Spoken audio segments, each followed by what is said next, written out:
السلام عليكم ورحمة الله وبركاته. الحمد لله نحمده ونستعينه ونستغفره ونعوذ بالله من شرور أنفسنا. من يهد الله فلا مضل له ومن يضلله فلا هادي له، ونشهد أن لا إله إلا الله وحده لا شريك له، ونشهد أن محمدا عبده ورسوله. أما بعد فأعوذ بالله من الشيطان الرجيم. بسم الله الرحمن الرحيم.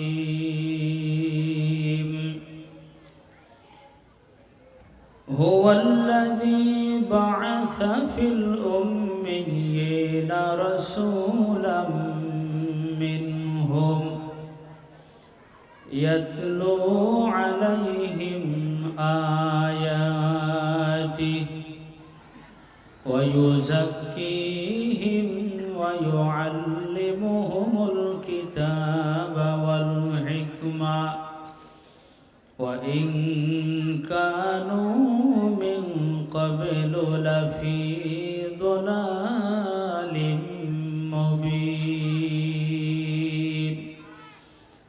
صدق الله مولانا العظيم.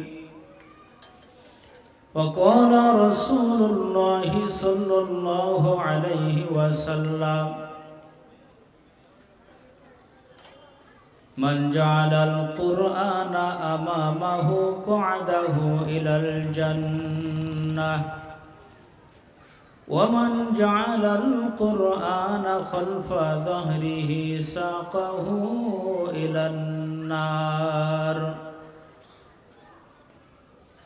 أو كما قال النبي عليه الصلاة والسلام. وقال رسول الله صلى الله عليه وسلم: الكيس من دان نفسه وعمل لما بعد الموت، والعاجز من اتبع نفسه هواها وتمنى على الله، أو كما قال النبي عليه الصلاة والسلام. وقال شاعر العلام: عشق محبوب खुदा जिस दिल में हासिल न हो, लाखों मोमिन हो मगर ईमान में कामिल न हो। वो फूल तो फूल नहीं है जिस फूल में खुशबू न हो, वो दिल तो दिल नहीं है जिस दिल में खुदा का जिक्र न हो। ला इलाहा इल्लल्लाह, जोर आवाज़े मोहब्बत ला इलाहा ला इलाहा इल्लल्लाह ला इलाहा।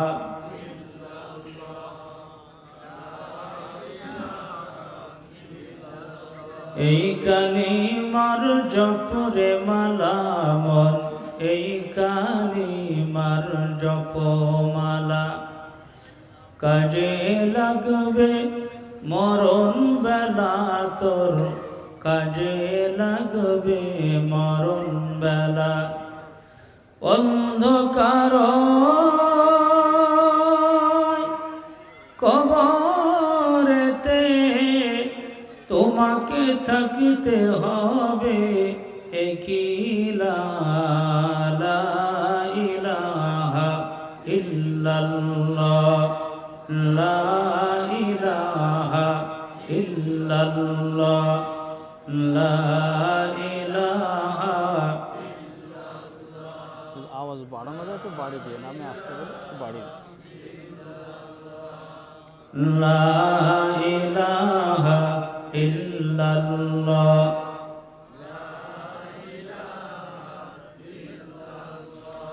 লা ইলাহা ইল্লাল্লাহ মুহাম্মাদুর রাসূলুল্লাহ সাল্লাল্লাহু আলাইহি ওয়াসাল্লাম। আলহামদুলিল্লাহ, আজ 28শে নভেম্বর 2025, বালিনগর কাঁচাবাজার মাঠ, হৈবতপুর, যশোর। অত্র এলাকার দিনদার ইমানদার ভাই ও বোনদের সার্বিক সহযোগিতায় আয়োজিত তাফসিরুল কোরআন মাহফিল। আজকের মাহফিলের শ্রদ্ধাভাজন সম্মানিত সভাপতি হযরতুল আল্লাম শেখুল হাদিস মৌলানা রুহুল আমিন সাহেব দামাত বারাকাতুহুল আলিয়া, মুহতামিম দরডানা মাদ্রাসা, যশোর। আজকের মাহফিলের সম্মানিত বিশেষ আলোচক হযরতুল আল্লাম জনাব মুফতি আমানুল্লাহ কাসেমি সাহেব, ইমাম ও খতিব, দরডানা জামে মসজিদ। আজকের মাহফিলের সম্মানিত প্রধান অতিথি বিশিষ্ট আলেমে দ্বীন, আমার প্রাণপ্রিয় উস্তাদুল আসাতিজা, প্রখ্যাত মুহাদ্দিস মাওলানা হামিদুল ইসলাম সাহেব দামাত বারাকাতুহুল আলিয়া, সিনিয়র মুহাদ্দিস, দরডানা মাদ্রাসা, যশোর। উপস্থিত রয়েছেন বিভিন্ন এলাকা হতে আগত সম্মানিত ওলামায়ে কেরাম, আমার সম্মুখে বসা বুড়া বাবাজিরা, যুবক ভাইয়েরা, পর্দার আড়ালের অবস্থানরত আমার মা এবং বোনেরা। বলুন তো, আজকে এই সুন্দর জান্নাতি বাগিচার মেহমান হওয়ার সুযোগ আমাদেরকে কে করে দিয়েছেন? একটু জবান খুলে বলুন, কে সুযোগ করে দিয়েছেন?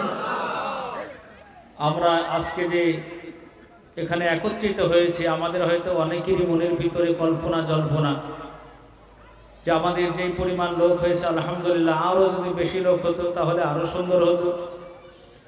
কিন্তু আসলে কামিয়াবি এবং সফলতা লোকের উপরে, সংখ্যা আধিক্যের উপরে আসে না। কামিয়াবি সফলতা এক দুইজন মানুষও যদি আল্লাহ পাকের কাছে কবুল হয়ে যায় তো সেই মাহফিল সাকসেসফুল, কথা ঠিক কিনা জয়? তার জ্বলন্ত প্রমাণ বদরের প্রান্তরে ইমানদারদের সংখ্যা ছিল কতজন? 313 জন। সংখ্যায় কম, কিন্তু গোটা বিশ্ব তাদেরকে দেখে ভয় পেত, কথা ঠিক কিনা জোরে বলে? মুহতারাম, শুধু তাই নয়, ইসলামের ইতিহাসে একটি যুদ্ধের নাম জঙ্গে হুনাইন। হুনাইনের যুদ্ধে মুসলমানদের সংখ্যা ছিল কম, কাফেরদের সংখ্যা বেশি ছিল।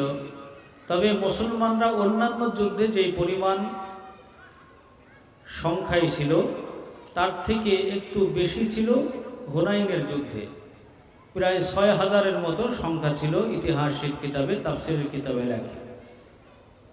তো কয়েকজন সাহাবীর মনের ভিতরে এমন একটা শুধুমাত্র ধারণা আসছিল যে এই যুদ্ধে আমরা বিজয় লাভ করব, যেহেতু অন্য যুদ্ধে আমাদের যেই পরিমাণ সংখ্যা ছিল তার থেকে এই হুনাইনের যুদ্ধে আমাদের সংখ্যা অনেক বেশি। এমনি কম, কিন্তু অন্য যুদ্ধের তুলনায় বেশি।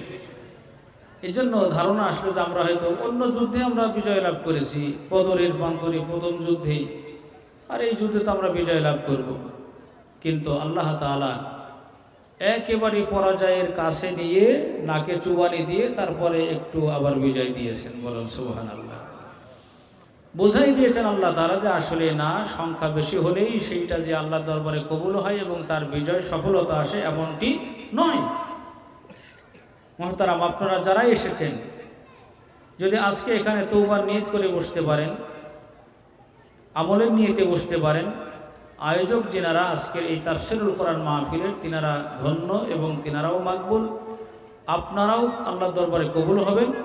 এবং নবীজি বলেন, কেউ তওবার নিয়ত করে বসলো, আখেরে মোনাজাত দিয়ে তওবা করে চলে গেল, তো খাঁটি নিয়তে তওবা করলো, তো আল্লাহ তাআলা তার জিন্দেগির সমস্ত গুনাহ আজকের এই মাহফিলের শেষে যে দোয়া করে চলে যাবে, তার সমস্ত গুনাহগুলো আল্লাহ মাফ করে দেবে। আমরা খুশি না বাজার? আরো জোরে বলুন, খুশি না বাজার? বরকতি জায়গা, বরকতি জায়গা। এটা বাজার, কিন্তু যতক্ষণ এই আলোচনা চলবে জান্নাতের বাগান হয়ে থাকবে। আমার সঙ্গে আপনারা একটু পড়েন, তারপরে আমি আপনাদেরকে নিয়ে পড়তে চাই, আলোচনায় যেতে চাই। পড়েন আমার সঙ্গে ইনশাআল্লাহ। আউযু বিল্লাহি মিনাশ শাইতানির রাজীম। বিসমিল্লাহির রাহমানির রাহিম। হুয়াল্লাযী বা'আসা ফিল উম্মিয়িনা রাসূলাম মিনহুম ইয়াতলু আলাইহিম আয়াতিহি ওয়া ইউযাক্কিহিম ওয়া ইউআল্লিমুহুমুল কিতাবা ওয়াল হিকমা ওয়া ইন কানু মিন ক্বাবলু লাফি যালালিম মুবিন।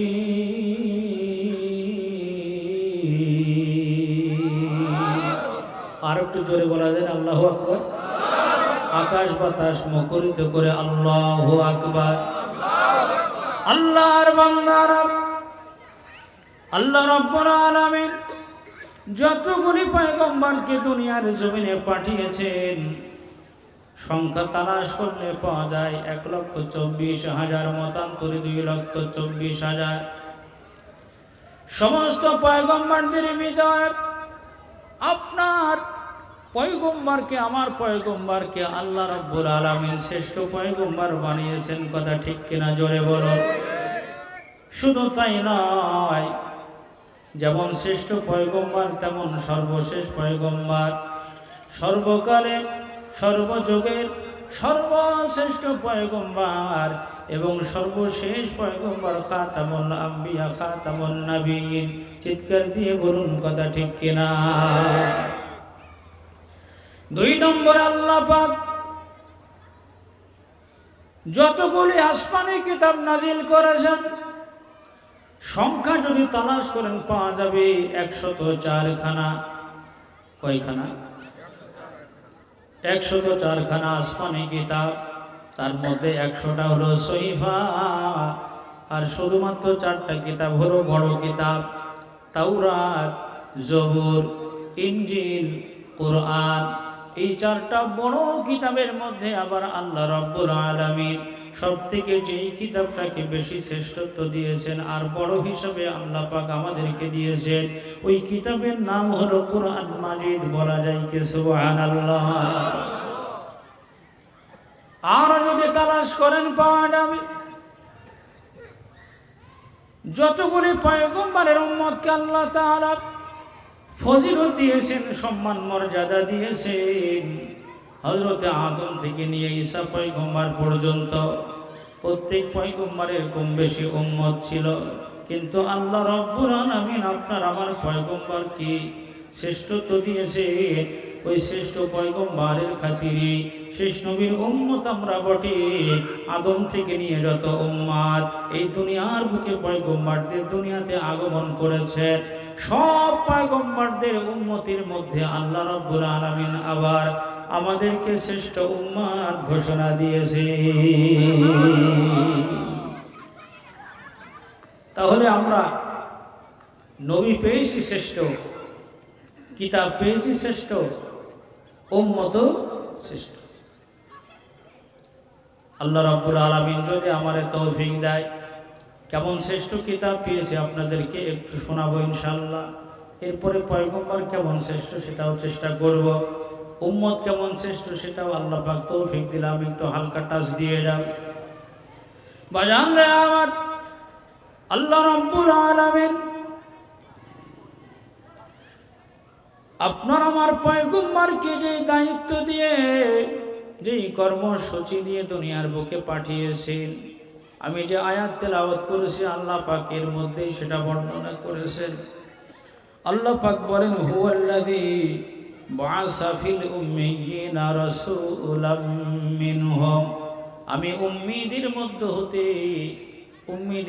হতে একজন রসুল পাঠিয়েছি, তাদের মধ্য থেকে এই রসুলকে আমি চয়ন করেছি, নির্বাচন করেছি। এই উম্মীদের মধ্য হতে যে রসুল আমি পাঠালাম তার নাম হলো মুহাম্মাদুর রাসূলুল্লাহ সাল্লাল্লাহু আলাইহি ওয়াসাল্লাম। এই রসুলকে আমি কয়েকটা কর্মসূচি দিয়ে পাঠালাম, কয়েকটা কাজ আর কয়েকটা দায়িত্ব দিয়ে পাঠালাম। এই কর্মসূচির মধ্যে এক নম্বর হলো ইয়াতলু আলাইহিম আয়াতি, আমার রসুল কোরআন তেলাওয়াত করে করে মানুষদেরকে, উম্মতদেরকে শোনাবে। চিৎকার দিয়ে বলুন মারহাবা। আল্লাহ নবীকে আল্লাহ পাক প্রথম নম্বর এই আয়াতের ভিতরে যে দায়িত্ব দিয়েছেন সেটা হলো কোরআন তেলাওয়াত করে করে শোনানো। আল্লাহর হাবিবকে এই দায়িত্বগুলির মধ্যে সর্বপ্রথম দায়িত্ব কোরআন তেলাওয়াত করে শোনানোর জন্য কেন দিলেন, এর একটা কারণ অবশ্যই আছে। এর কারণটা যদি আমরা একটু তালাশ করতে যাই তাহলে আমরা অনায়াসে পেয়ে যাব। কারণ কোরআন হচ্ছে এমন একটা মুজিজা, কোরআন হচ্ছে এমন একটি কিতাব, আর নবীকে যত মুজিজা দেওয়া হয়েছিল তার মধ্যে কোরআন হলো এমন একটি মুজিজা, যেই কোরআন হাজারো কাফিরকে মুসলমান বানাই দিয়েছে। ঠিক না বেঠি? আল্লাহর নবী সাল্লাল্লাহু আলাইহি ওয়াসাল্লামের উপরে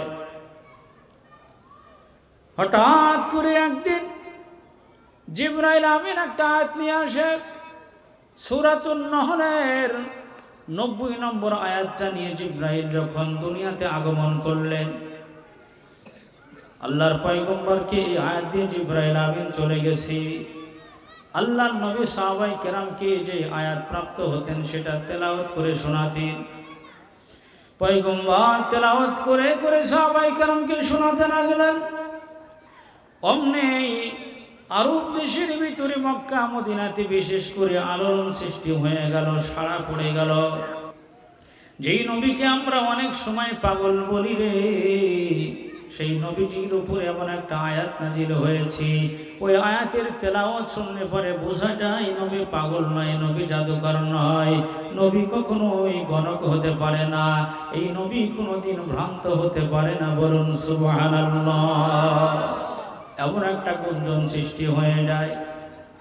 এই আয়াতের কথা শুনে একজন কাফের, শুধু কাফের নয়, সে ছিল কাফেরদের লিডার, তার নাম হলো আকসাম বিন সাইফি।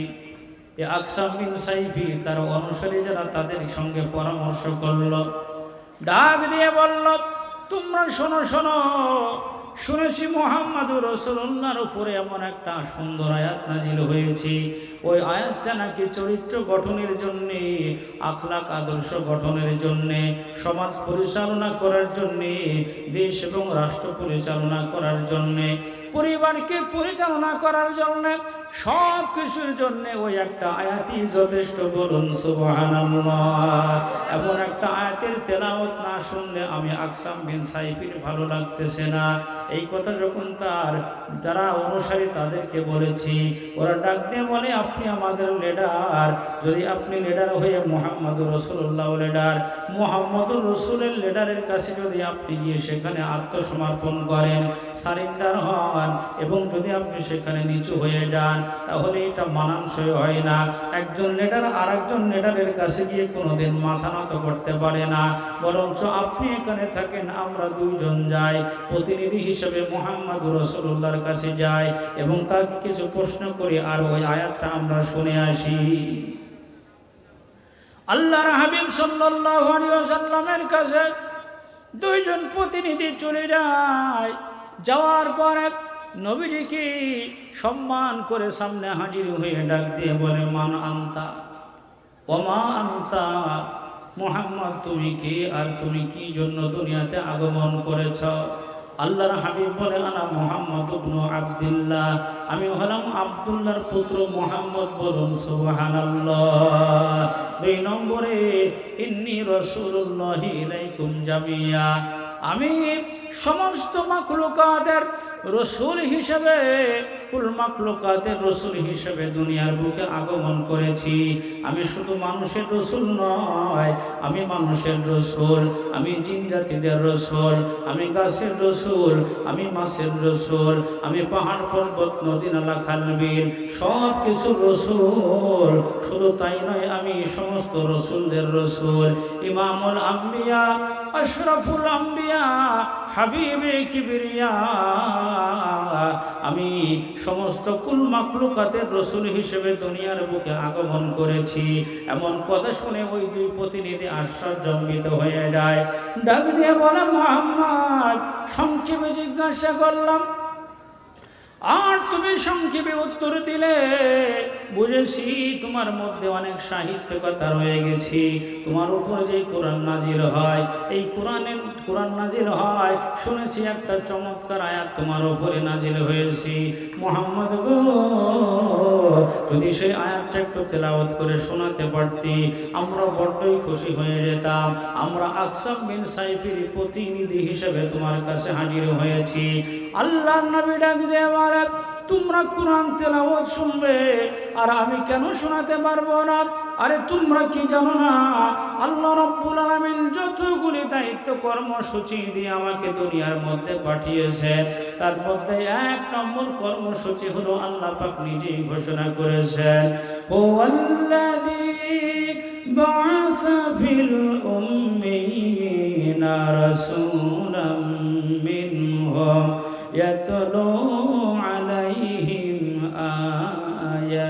আয়াতি ওয়া ইউযাক্কিহিম ওয়া ইউআল্লিমুহুমুল কিতাবা ওয়াল হিকমা ওয়া ইন কানু মিন ক্বাবলু লাফি দালালিম মুবিন।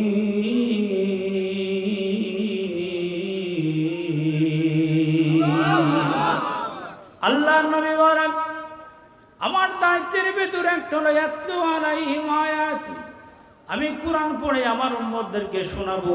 তোমরা কাফের, তাই কি তোমরাও তো আমার উম্মত, আমি তোমাদের রাসূল হয়ে দুনিয়াতে আগমন করেছি। শোনো শোনো, যে আয়াত জিবরাইল আমাকে দিয়ে গেছে সেইটা আমি পড়ে শোনাই। আল্লাহর নবী তেলাওয়াত করলেন, যেইটা জুমার খুতবার মধ্যে আমরা প্রত্যেকদিন শুক্রবারে শুনে থাকি, ইন্নাল্লাহা ইয়া'মুরু বিল আদলি ওয়াল ইহসান ওয়া ইতা'i যিল কুরবা ওয়া ইয়ানহা আনিল ফাহশাই ওয়াল মুনকারি ওয়াল বাগই ইয়া'iযুকুম লা'আল্লাকুম তাযাক্কারুন। এই আয়াত আল্লাহর পয়গম্বর তেলাওয়াত করেছেন। ওরা আরব দেশের লোক ছিল, আরবি ভাষার অর্থ বুঝতো। ডাক দিয়ে বলে, মুহাম্মদ রে, তুমি আব্দুল্লাহর পুত্র, তুমি রাসূল হয়ে দুনিয়াতে আগমন করেছ, তুমি কি শোনালে? আমাদের মনের মধ্যে বড় মজা লেগে গেছে, বলুন মারহাবা।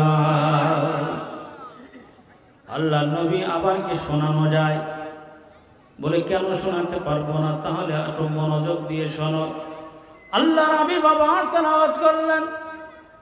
ওরা প্রতিনিধিরা মনোযোগ দিয়ে শুনেছে। ডাক দিয়ে বলে, মুহাম্মদ আবার একবার কি তেলাওয়াত করা যায়? কোরআন আসলে মজার মজা। আল্লাহর নবী আশরাফুল আম্বিয়া হাবিবে কিবরিয়া ডাক দিয়ে বলে, তোমরা চাইলে আরেকবার তেলাওয়াত করব, কোনো আপত্তি নাই। নবীজি আবার তেলাওয়াত করতে লাগলেন। একাধিকবার তেলাওয়াত করতে করতে তাফসিরে মারিফুল কোরআন খুলে দেখলাম ওদের মুখস্থ হয়ে গেছে। ওখান থেকে ওরা চলে গেছে আকসাম বিন সাইফের কাছে। আকসাম বিন সাইফি পর্যন্ত গিয়ে বলে, উস্তাদজি, ও লিডার, আমরা শুধু প্রশ্ন করে উত্তর নিয়ে আসছি এমনটি নয়, নয়, ওই কোরআনের আয়াত শুনে আসছি এমনটিও নয়। আমরা ওই আয়াতটা স্বয়ং মুখস্থ করে আপনার দরবারে হাজির হয়ে গেছি। বলে তাহলে আমার একটু তেলাওয়াত করে তোমরা শোনাও। প্রতিনিধিরা তেলাওয়াত করে শোনাতে লাগলো। আকসাম বিন সাইবের ভিতরে অ্যাকশন শুরু হয়ে গেল। ইমানের বারুদ জ্বলতে লাগলো, তার দিনের ভিতরে ইমানের পাওয়ার চলে আসলো। বলে আর এখানে স্থির থাকতে পারলাম না, কোরআন যদি এত মজা হয় রে, আর কোরআনের আয়াত যদি এত সুন্দর তার তেলাওয়াত হয়, মার্জিতপূর্ণ হয়, আর এত সুন্দর অর্থ আর ব্যাখ্যা হয়, ওই নবী কোনোদিন পাগল হতে পারে না, ওই নবী কোনোদিন মিথ্যা হতে পারে না, ওই নবী কোনোদিন জাদুকর হতে পারে না, ওই নবী কোনোদিন ভণ্ড হতে পারে না। চলো চলো যাই, তোমরা কি মুসলমান হয়ে আসছো নাকি এমনি ফিরে আসছো? বলে আমরা তো এমনি ফিরে আসছি। সঙ্গে করে নিয়ে বলে তোমাদের যাদের যাদের মনে চায় আমার সঙ্গে চলো।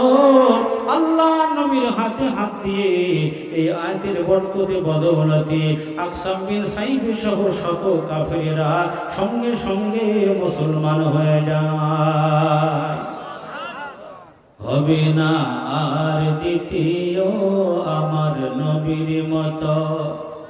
আপনার আমার নবীর মতো কি আর কেউ হতে পারবে? আর হবে না। হবে না আর দ্বিতীয় আমার নবীর মতো। কায়নাত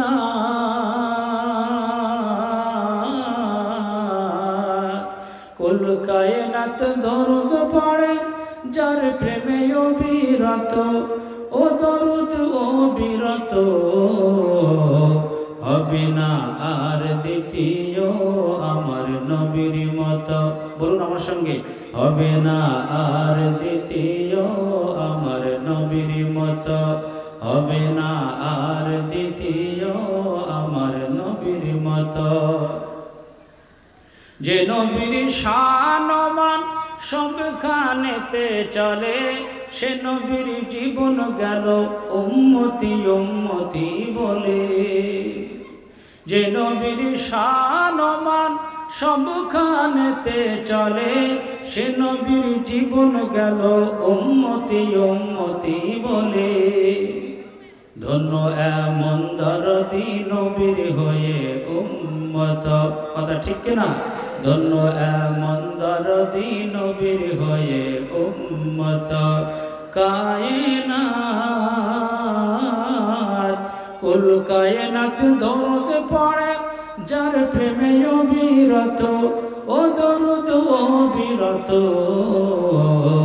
হবে না আর দ্বিতীয় আমার নবীর মতো। হবে না আর দ্বিতীয় আমার নবীর মতো। আলামিনে লকব দিল মুসলিমে নয় কাফেরগণ। নবীজিকে আলামিন উপাধি দিয়েছিল কারা? কাফেররা। আলামিনে লকব দিল মুসলিমে নয় কাফেরগণ। এমন আখলাকে ভরা ছিল আমার নবীর জীবন।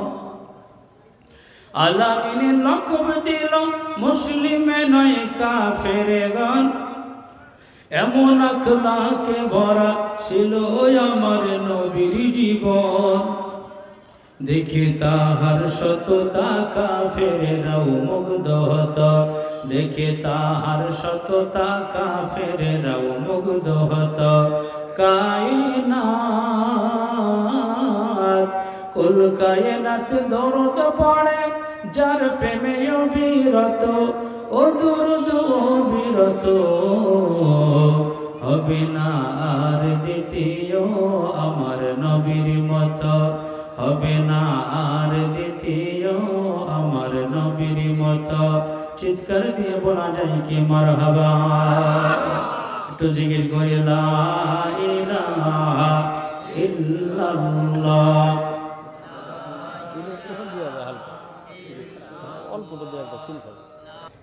ডক্টর চিন্তায় পড়ে গেছে যে সূরা ফাতিহার শুরুতে দু একটা তো বুঝলাম, কিন্তু সূরা বাকারার আলিফ লাম মিম এর অর্থ কোনো তাফসিরে লেখা নাই, বরঞ্চ লেখা আছে আল্লাহু আ'লামু বিমুরাদিহি বিযালিক। এর বাস্তব উদ্দেশ্য একমাত্র আল্লাহ জানেন, নবীরা পর্যন্ত জানেন না। চিৎকার দিয়ে বলুন সুবহানাল্লাহ। যেমন মনে করতে পারেন যে কীভাবে সম্ভব, ছোট্ট একটা উদাহরণ দিয়ে বলি। আপনাদের এই যশোর যে বাড়িনগর এই 7 মাইলের যে কাপড়ের দোকান আছে, বড় কাপড়ের দোকানে যাবেন, ঈদের মৌসুমে যদি যান, ভাবি সাহেবানের জন্য একটা কাপড় কিনতে গিয়ে দেখবেন যে ওই দোকানে যিনি কর্মচারী, আপনি যখন কাপড় চয়েস করবেন, পছন্দ করবেন যে বাস এইটা আমার পছন্দ হয়েছে, তখন আপনি জিজ্ঞাসা করবেন যে দাম কত। মালিক বলবে যে দেখ তো দাগ নম্বর কত আছে, বলে কি বলে না, বলে দাগ নম্বরটা দেখ। তো দাগ নম্বর দেখার পরে বলে যে দাগ নম্বরে এই আছে, তখন কিন্তু মালিক বলে যে ঠিক আছে 550 টাকা দিলেই হবে। দাগ নম্বরের ভিতরে যে 550 আছে, এটা কিন্তু মালিক ছাড়া কর্মচারীও বোঝে না, কথা ঠিক কিনা জোরে বলুন। তদ্রূপ ভাবে আল্লাহ পাক কিছু কিছু আয়াত এই কোরআনের মধ্যে নাজিল করেছেন, যেটার অর্থ সুস্পষ্ট, আবার কিছু আয়াত আছে যেগুলি একটু অস্পষ্ট, আসলে বাস্তব আল্লাহ পাক জানেন।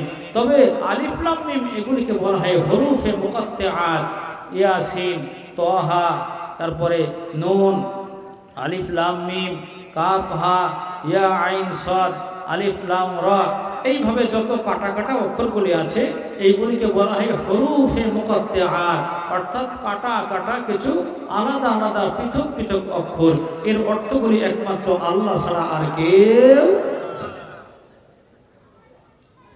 ডক্টর শিবশক্তি মহারাজ চিন্তায় পড়ে যায়, আলিফ লাম মিমের অর্থ খুঁজে পাওয়া যায় না।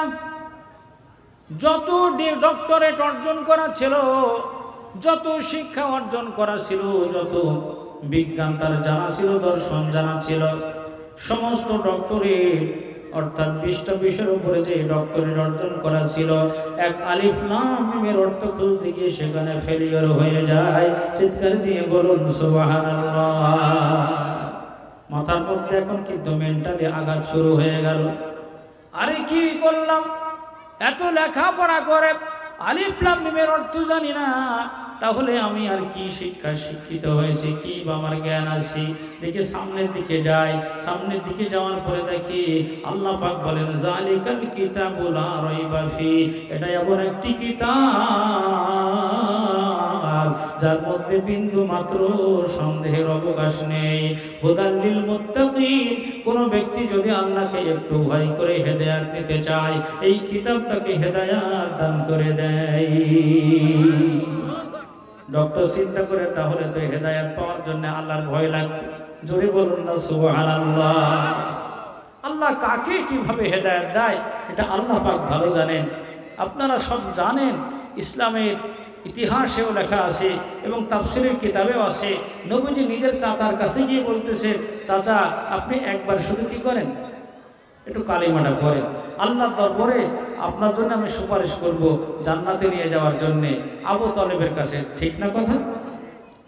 আবু তালেব বলছে যে চিন্তা ভাবনা করে দেখি, বলছে চাচা আপনি যদি জোরে পড়তে লজ্জা পান তো আবার কানে একটু শোনাই দেন, কানে শোনাই দেন, তাও আমি আল্লাহকে বলবো যে আমি কমপক্ষে শুনেছি আপনি যে খেদমত আজীবন ধরে আমার জন্য করলেন, ইসলামের জন্য আপনি যেইভাবে নিবেদিত প্রাণ হয়ে খেদমত করেছেন, এটা ভুলবার মতো নয়। চাচা বাপের দায়িত্ব পালন করে আমাকে আলগে রেখেছিলেন, আপনাকে বুকে জায়গা দিয়েছেন, সব জায়গাতে আপনি আর্থিকভাবে সব বিষয়ে হেল্প করেছেন আমাকে, আপনি একটু আমার কান পর্যন্ত কালিমাটা শোনাই।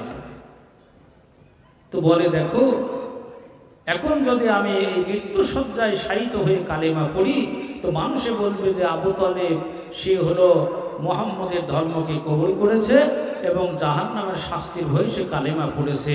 না না, এটা আমার কওমের লোকেরা, সম্প্রদায়ের লোকেরা অন্যভাবে নিবে, এই জন্য আমি পড়ব। আল্লাহ পাক বললেন যে হে আমার হাবিব, আপনার আর বেশি জোরাজোরির দরকার নেই। ইন্নাকা লা তাহদি মান আহবাবতা, আপনি যাকে ভালোবাসেন তাকে হেদায়েত দিতে পারবেন না। ওয়ালাকিন্নাল্লাহা ইয়াহদি মান ইয়াশা, কিন্তু আল্লাহ পাক যাকে চান তাকে হেদায়েত দিতে পারেন। সুবহানাল্লাহ।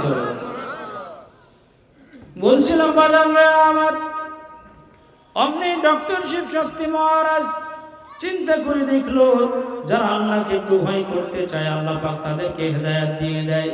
দেখে সামনে যায় সূরা বাকারা আরো সামনে চলে গেল। কিছু দূর যাওয়ার পরে দেখে আল্লাহ রাব্বুল আলামিন ঘোষণা দিয়েছেন, চ্যালেঞ্জ করেছেন, ওয়া ইন কুনতুম ফি রাইবিম মিম্মা ما نزلنا على عبدنا فأتوا بسورة من مثله وادعوا شهداءكم من دون الله إن كنتم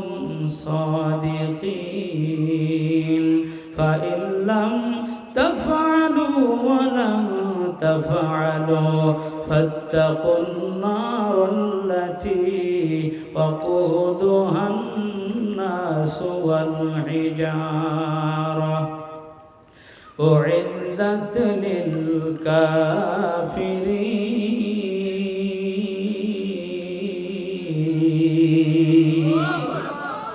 ডক্টর এই পর্যন্ত পৌঁছায় আরো মহা চিন্তার সাগরে পড়ে যায়। হাইরে এখন দেখি আল্লাহ পাক আবার চ্যালেঞ্জ করে বলছেন, হে আমার বান্দা বান্দি, হে মানব মণ্ডলী, তোমরা যদি সন্দেহ করো যে কিতাব আমার বান্দা মুহাম্মদুর রাসূলুল্লাহর উপরে আমি নাজিল করেছি, তাহলে ছোট্ট একটা সূরা তোমরা বানাও, ছোট্ট একটা আয়াত তোমরা বানাও। যদি না পারো তাহলে অন্য যারা আছে তোমাদের সহযোগী তোমরা একসঙ্গে হয়ে চেষ্টা করো। তাও যদি না পারো শুনে রাখো, কখনো পারবে না, কিয়ামত পর্যন্ত পারবে না। কথা ঠিক কিনা? পৃথিবীতে অনেক কিছুর চেঞ্জ হয়েছে, কিন্তু কোরআন শরীফের একটা অক্ষরও চেঞ্জ হয় নাই।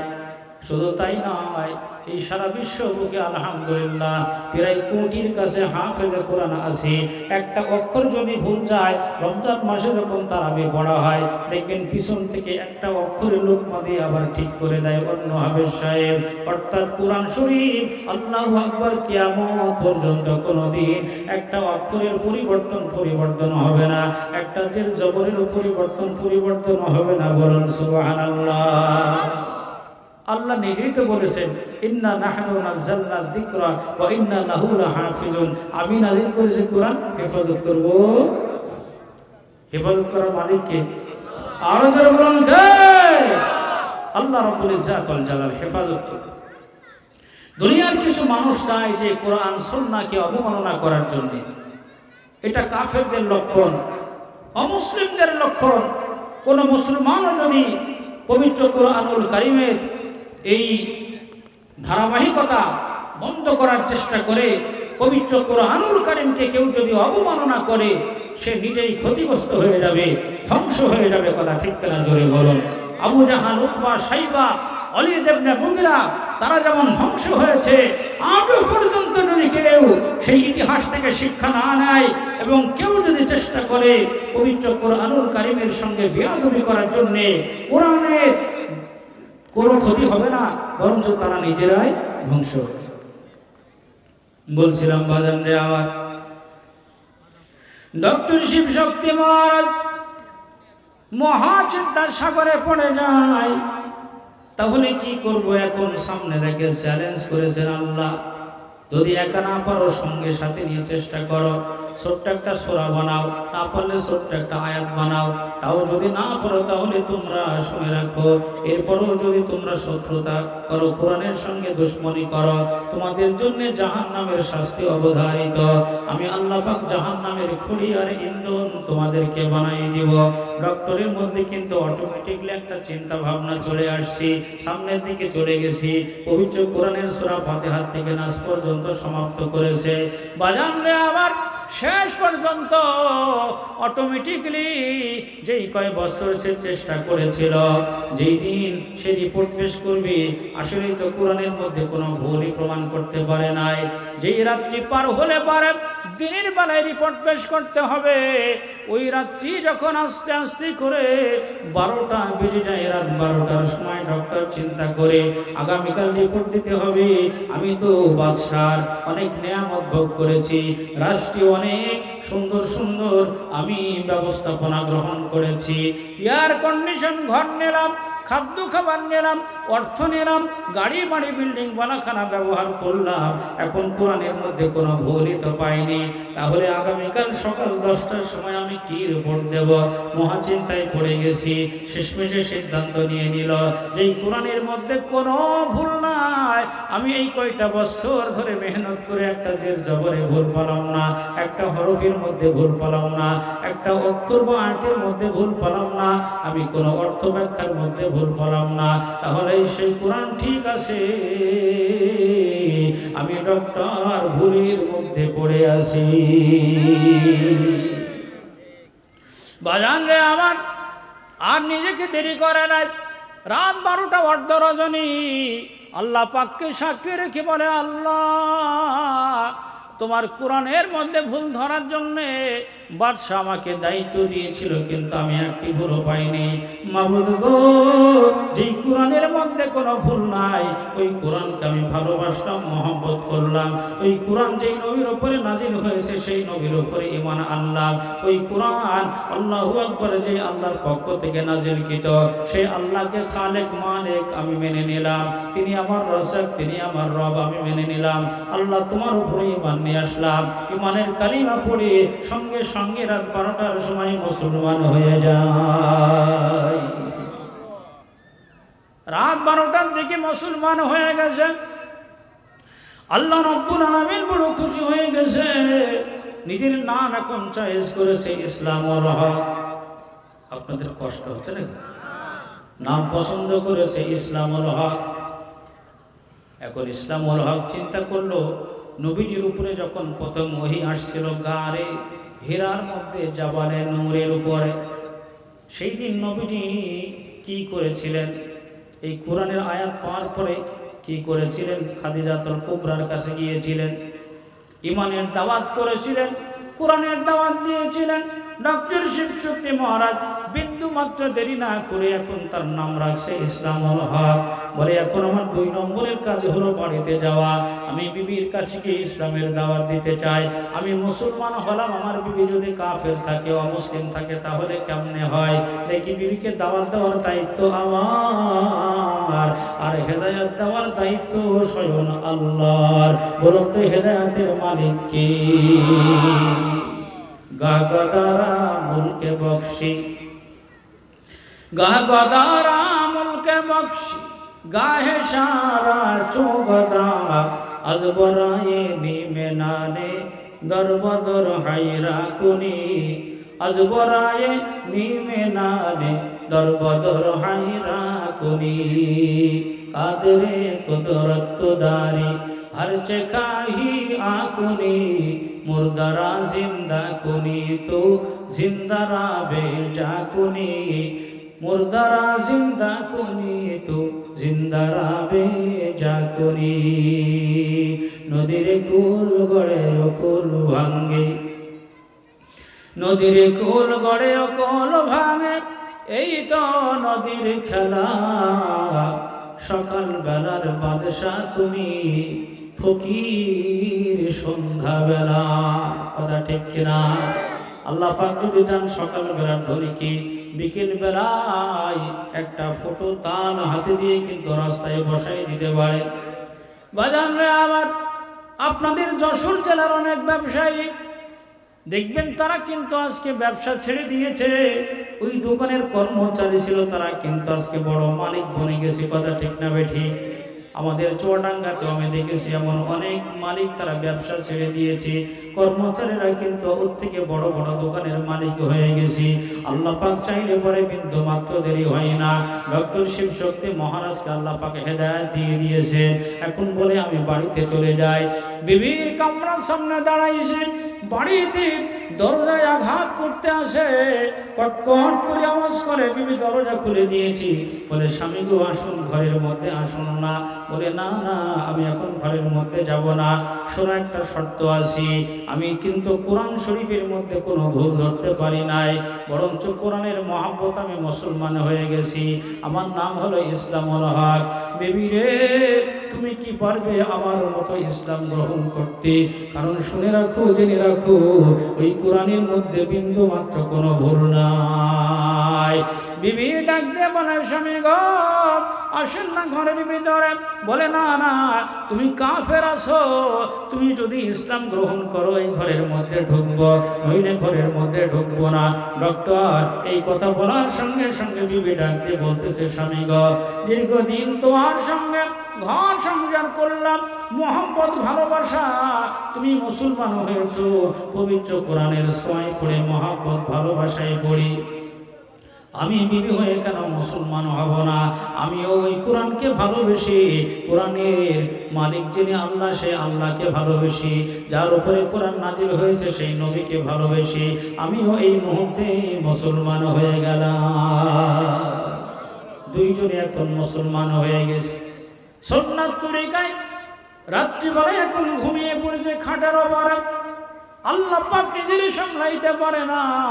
যে ডক্টর এত বড় শিক্ষাবিদ ছিল, এত বিষয়ের উপর তারা ডক্টরেট অর্জন করা ছিল, হাই রে সব লেখাপড়া আর মান সম্মানকে মাটির সঙ্গে মিশিয়ে দিয়ে কোরআনের সম্মুখে আত্মসমর্পণ করে সব ব্যক্তিকে মাটির সঙ্গে এইভাবে পদদলিত করে যখন সে মুসলমান হয়ে গেছি, আমি আল্লাহ রাব্বুল আলামিন কেমনে সহ্য করি? আমি তাকে দুনিয়ার মধ্যে একটু সম্মান দিতে চাই।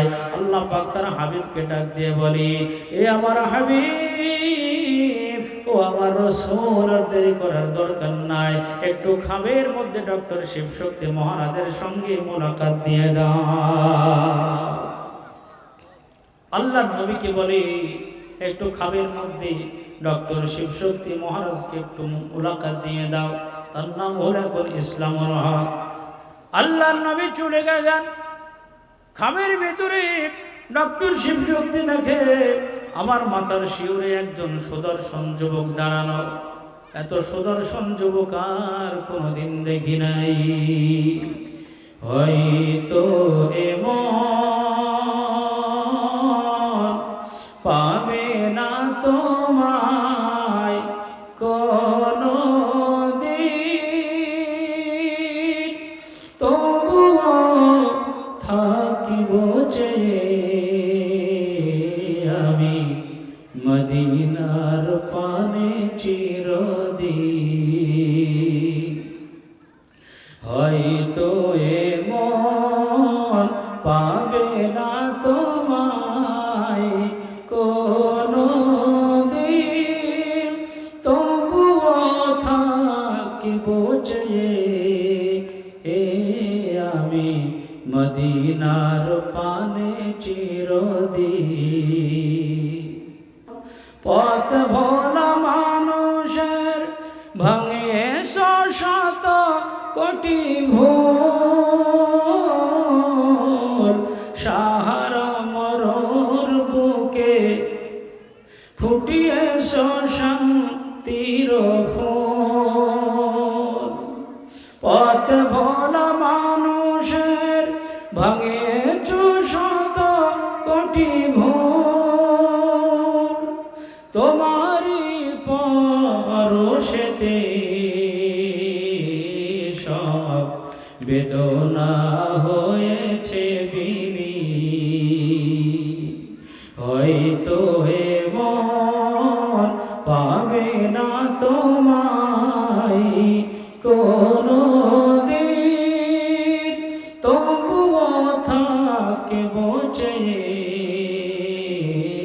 আমি মদিনার পানে চিরদিন। তোমার গড়া সেই সোনার সমাজ আর নাই, তোমারই দেখানো সেই সংগ্রাম নিয়ে সে বিদায়। তোমার গড়া সেই সোনার সমাজ আর নাই, তোমারই দেখানো সেই সংগ্রাম নিয়ে সে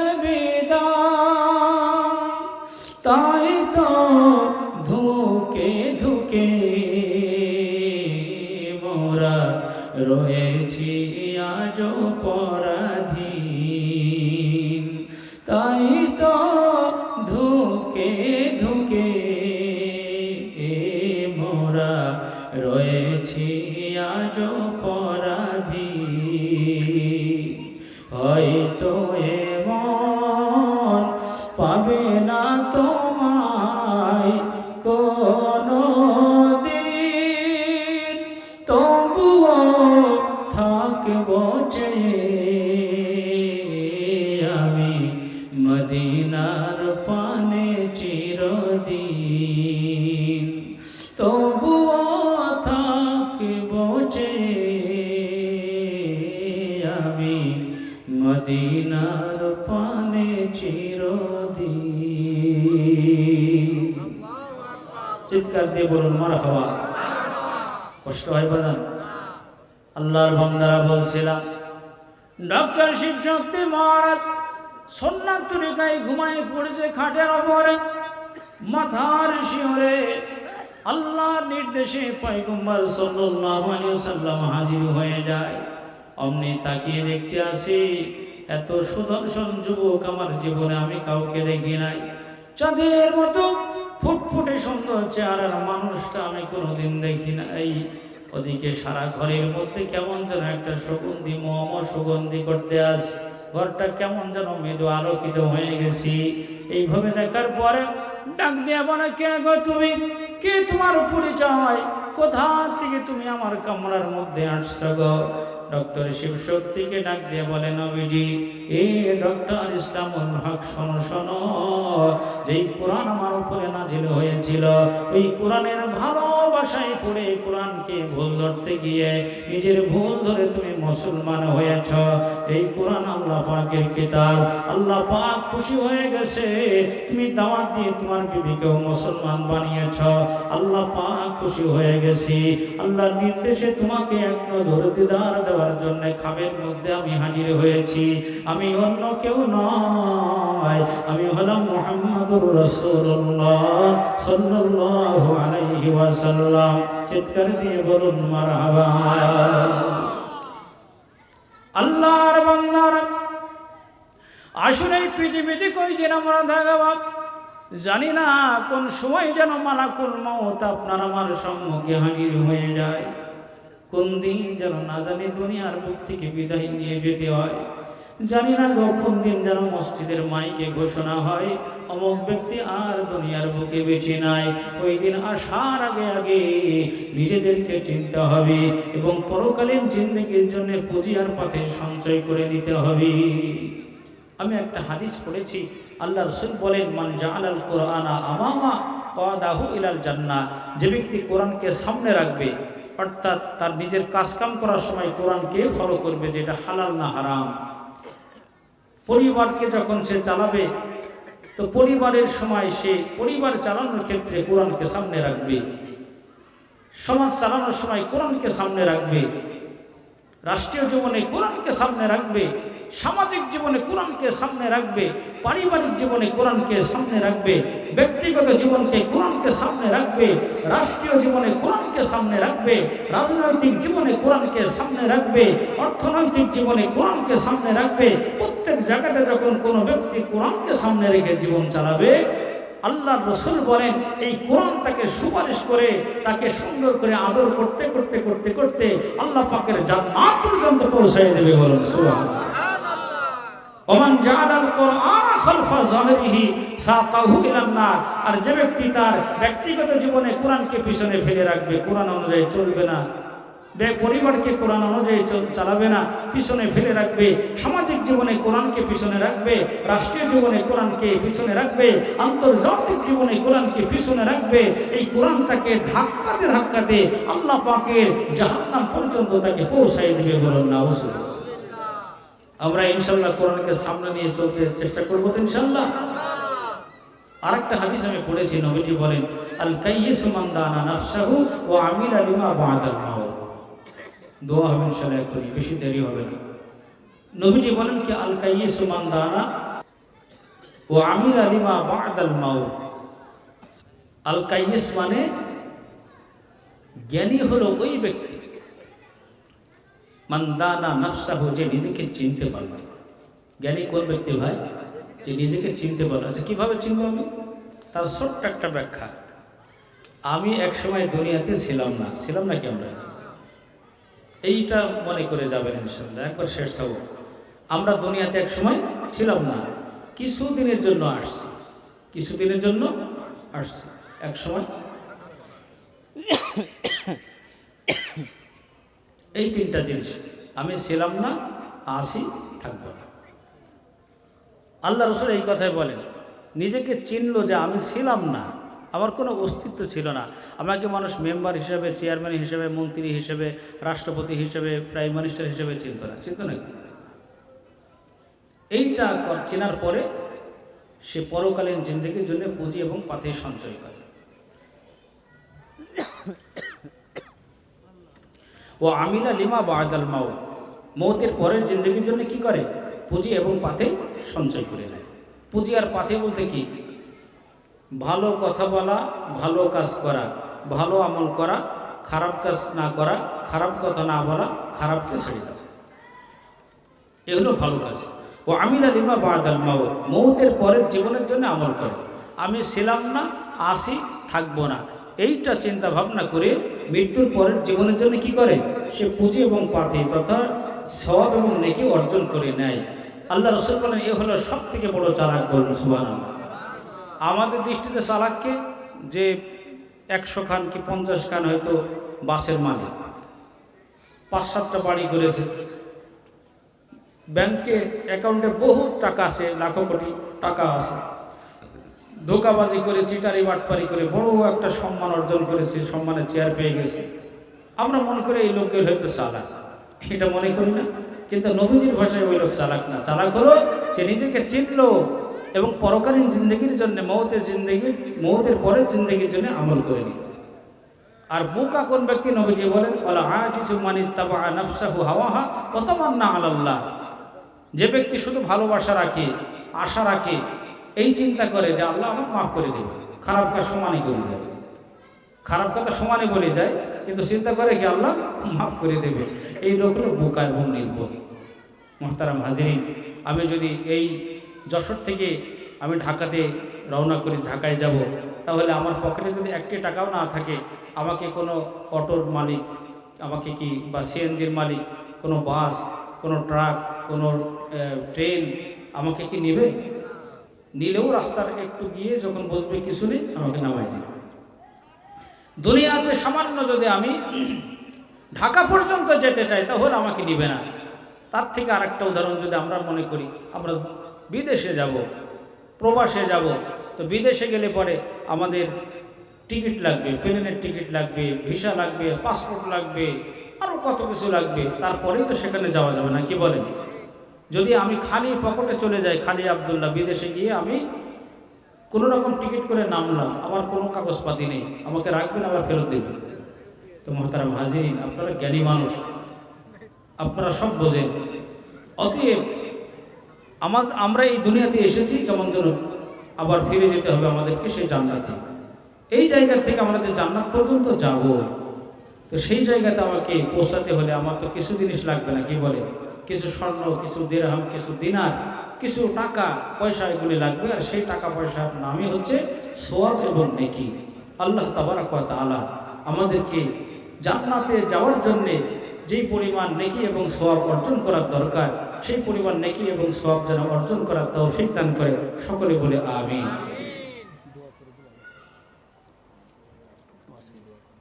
আলহামদুলিল্লাহ, যা কিছু আলোচনা হয়েছে, আল্লাহ পাক যেন আমাদের আমল করার তৌফিক দান করে। আমাদের উস্তাদের মুহতারাম, উস্তাদুল আসাতিজা হযরত জি ইতিমধ্যেই মঞ্চে আগমন করেছেন। হুজুর গুরুত্বপূর্ণ কথা রাখবেন এবং দোয়া করবেন। আসসালামু আলাইকুম ওয়া রাহমাতুল্লাহি ওয়া বারাকাতুহু।